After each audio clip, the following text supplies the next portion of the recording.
My brother-in-law told me this story, and he stands to it that it is true.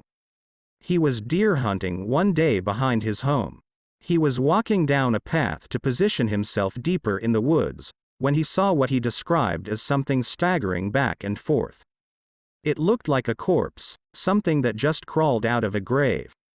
He started to fire a shot at it to try to scare it away, when all of a sudden he spotted a buck standing on the hill.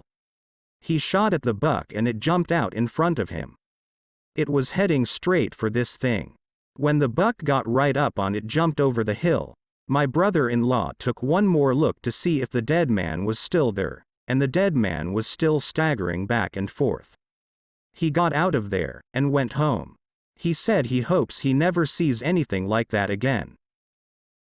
It all started about 10 years ago.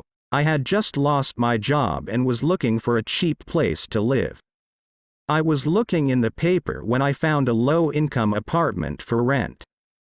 I called about it to make sure it was still empty. When I found out where it was, I went over there to put in my application.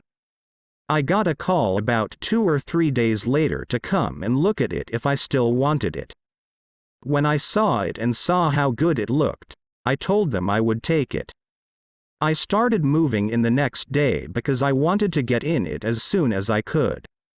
Once I got settled in, I noticed the air was not working. I called maintenance and they told me it worked just fine. The next day I turned on the air and it was not working. It was so hot in that apartment you could sit still and be wringing wet with sweat. I called a second time and was told it was working well. I put up with that for about a month and finally they changed the filter and then it started working. There were other strange things that happened as well. The microwave would turn on by itself. I would wake up and look all over the place for my keys and they would be in the lock of the door on the outside. Sometimes the TV would turn itself on and off. You could turn the bathroom light off at night and in the morning, and it would be turned on. One day I was going downstairs getting ready to go to my mom's when the old woman that lived down below me asked me, "Why do you walk the floors at night?" I told her, "I don't, when I get home I eat something then go to bed." "Well, what is that dragging sound I hear all night long?" she asked.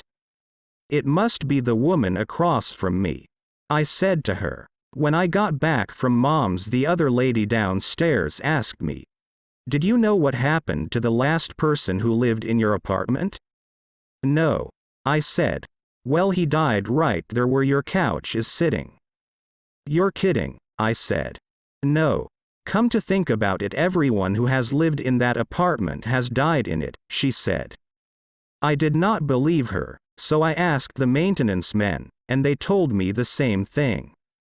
It was not long after that I moved out.